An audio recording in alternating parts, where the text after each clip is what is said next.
Hey guys, welcome back. So we're back out at the range because we got so many comments on the last test video that we did where we're using our new testing methodology to test handguns, and we'll eventually apply this methodology to rifles as well, that we came back out because I got a lot of specific requests, not just in that video, but in my video comments in general. People have been asking me to check out the new, relatively new to me definitely, Sig P320, a very popular carry handgun.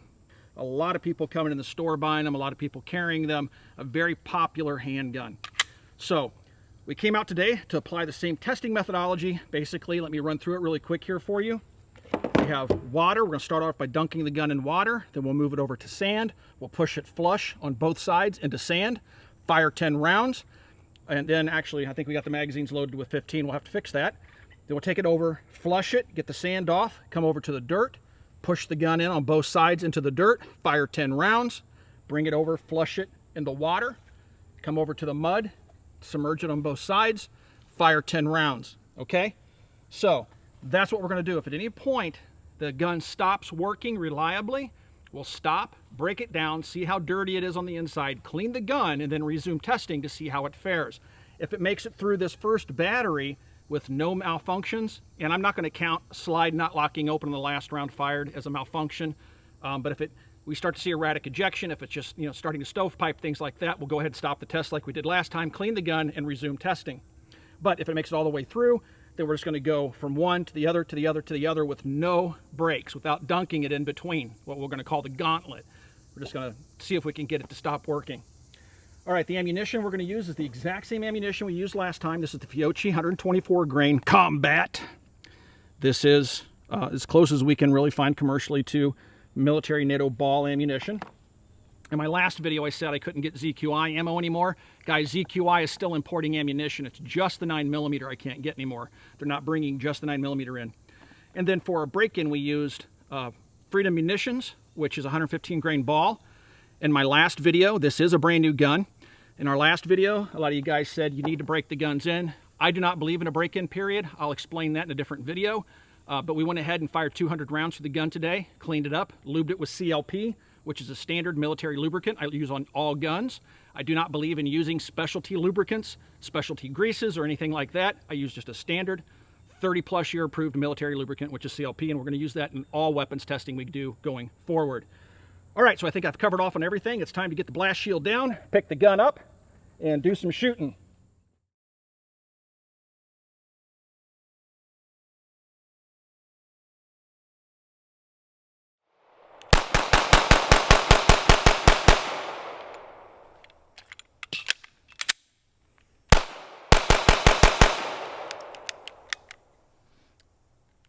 A dead trigger. I got one round failed to fire. Uh-oh.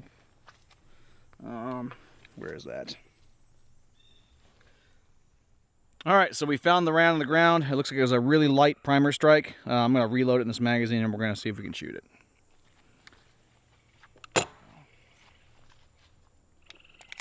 All right. The chamber just fine, and it fired. There we go.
Okay guys, now we've got the magazines loaded with 10 rounds of the ball ammunition.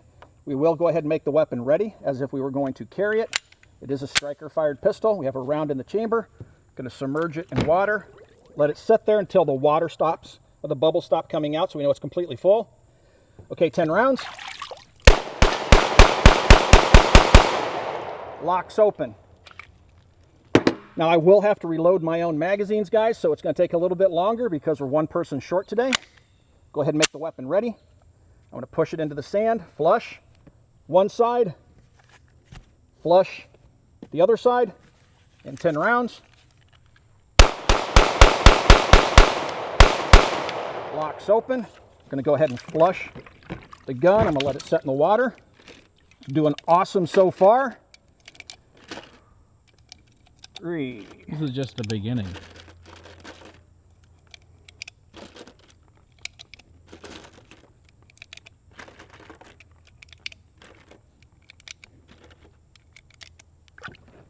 All right, it's flushed. Make the weapon ready. Go into the dirt. Press flush on both sides. One side, two sides. 10 rounds. Locks open. Perfect function. Let's go ahead and let the gun soak and clean off. Change magazines. Let's clean this one off. Really good performance, guys, from the 320. I know there's a big debate out there, and I've lost count. 3, 4, 5, 6,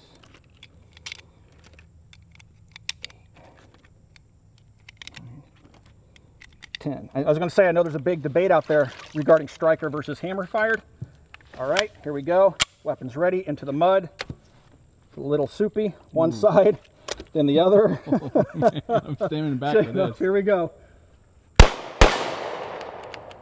All right, dead trigger. I don't know if there's a round in the chamber or not. This is the hardest test, guys. It really is. Let's go ahead, clean the gun off. See what we got in the chamber. Okay, so it was a soft primer strike. Soft primer strike. All right, let's see if we can, just from dunking in the water, see if that'll clean her out.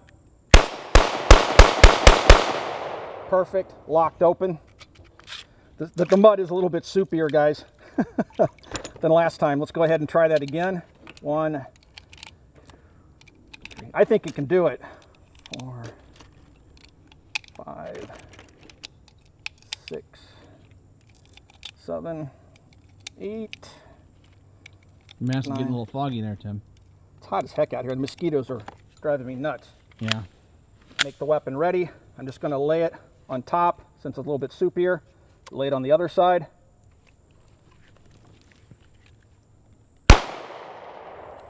Did not go into battery. I think it did pick up a round.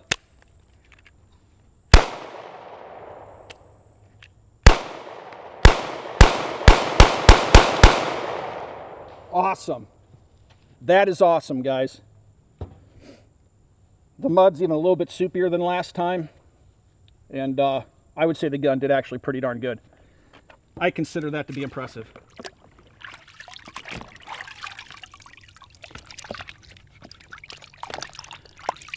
All right, we know what that means. I'm going to go ahead and say the gun passed. I think it did pretty good. Yes, we had a failure to ignite one round. I think in the future we'll try to make the consistency of the mud just a little bit thicker. It's kind of hard to get right every time. But, I mean, we noticed the slide didn't go home. Tapped it, it still fired, and then it locked the magazine open even on the last round fired, which, you know, some of the other guns haven't done in the past. So, color me impressed. Now, let's see if it can just go straight through all 3 of these 4 without a hiccup. I'm going to try to thicken the mud up here a little bit, guys, with some more topsoil. Try to make this a little bit more fair. Scientific topsoil. Trying to be scientific here. It was kind of clumpy last time. Getting the consistency just right can be a bit challenging.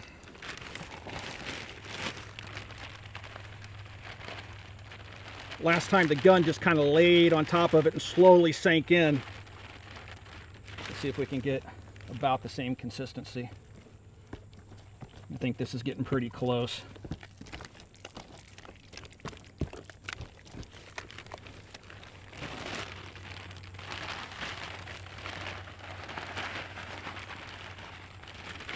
All right, we're just going to go with that. I think that's pretty good. All right, we're not going to clean it. The AREX made it through without being cleaned on this test. We're going to try it first without cleaning it and see what it does. I have a lot of faith in this little guy. The 320 is really impressing me. Okay, guys, straight through the gauntlet with the P320. I'm telling you, I'm really impressed with the performance of this little pistol so far.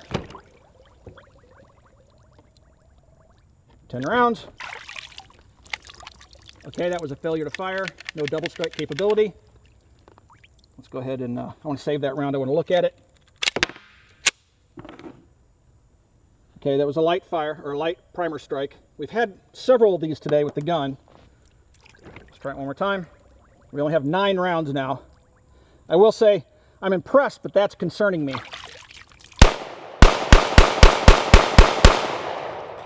Okay, let's just go ahead and load up this magazine. 2, 3, 4, 5, 6, 7, 8, 9, and 10. Yeah, the light primer strikes, guys, actually is the only concern I have right now with this pistol. All right, both sides in the sand. 10 rounds.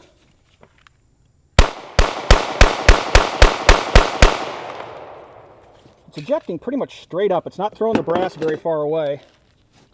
Straight to the dirt, make the weapon ready. Push it in. Make sure you get some dirt on it. We kind of packed the dirt in last time. All right, 10 rounds.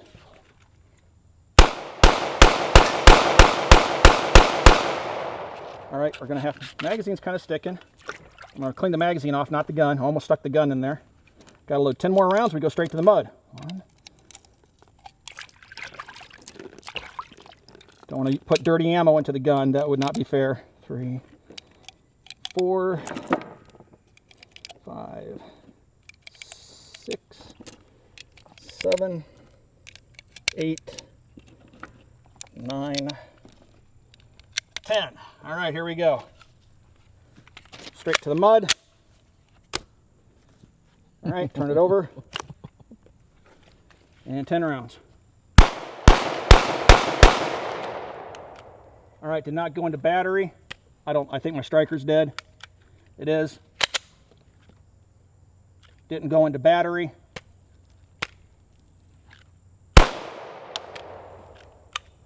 Dead trigger. All right, we're starting to have problems, guys. So it's, let's go ahead and see what we got going on here. Down to the last round. There's 1 round in there. All right, it just fell out. Let's take the gun over here. Set it down. I'm gonna load up a magazine. So what it was doing is failing to go into battery. And I'll be honest with you guys, that's the hardest test. That mud's nasty, it gets into everything.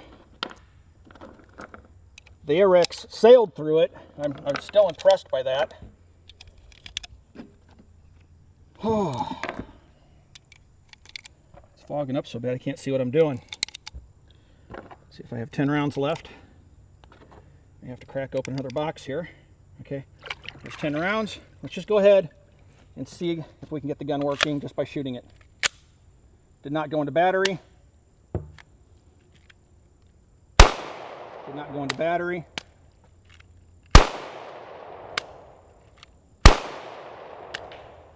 Let's try something.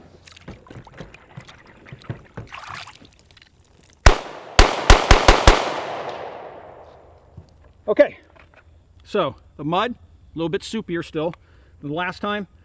The only thing that really concerns me about the performance, guys, is the light primer strikes.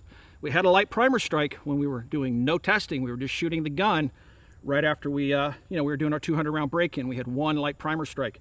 And like I said, I remember watching James Yeager's video when he announced he was carrying this handgun. he took his gun out within the first magazine or the second magazine. I think he had a similar failure.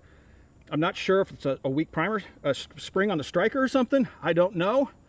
But aside from that, that's pretty impressive performance out of this little gun, in my opinion.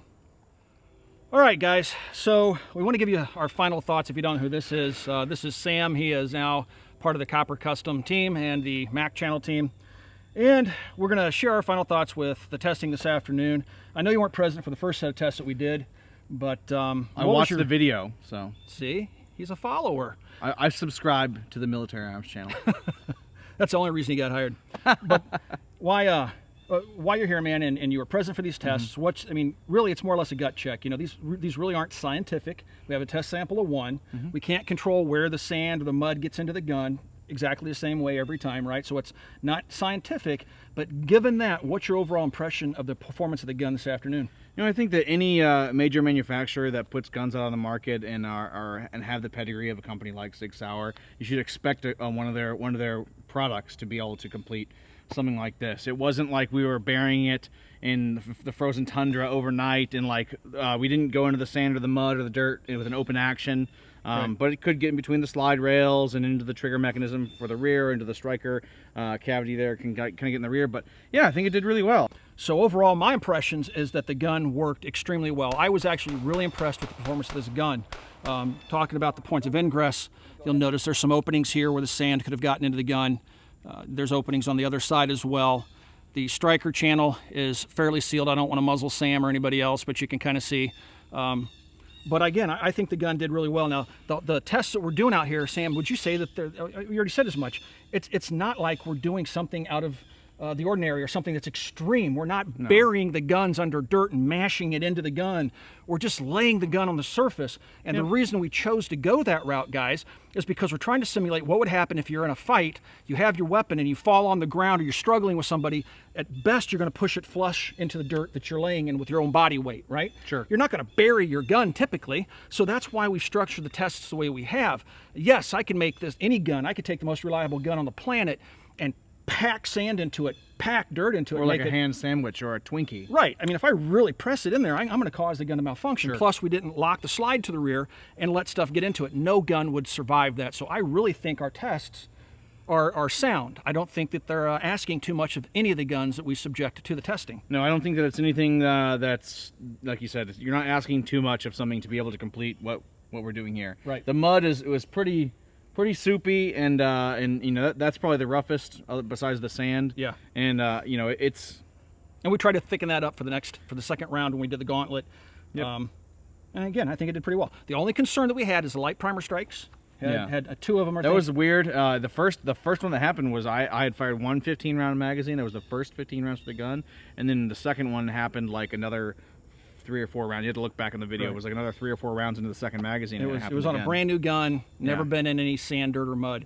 But we wanted to break the gun in before we shot the video. Guys, if you have any questions about anything you've seen in this video, or if you have suggestions on how we can improve this testing methodology, please post those comments down below. I do try to stick around for the first couple of days after I post a video and it goes live to answer the questions you guys may have. Also, if you haven't already, please swing by and check out Copper Custom. If you would like to support the Military Arms channel, it's the best possible way. And if you haven't already, check out full30.com. That's full30.com. We've taken all the web's best firearms content creators and brought them under one roof, and that is full30.com. And Sam, welcome aboard, brother. Thanks a lot. Thanks for having me. Happy to be here. Thanks for watching, guys. Yeah, Military Arms channel. Woohoo! Thanks for watching, guys.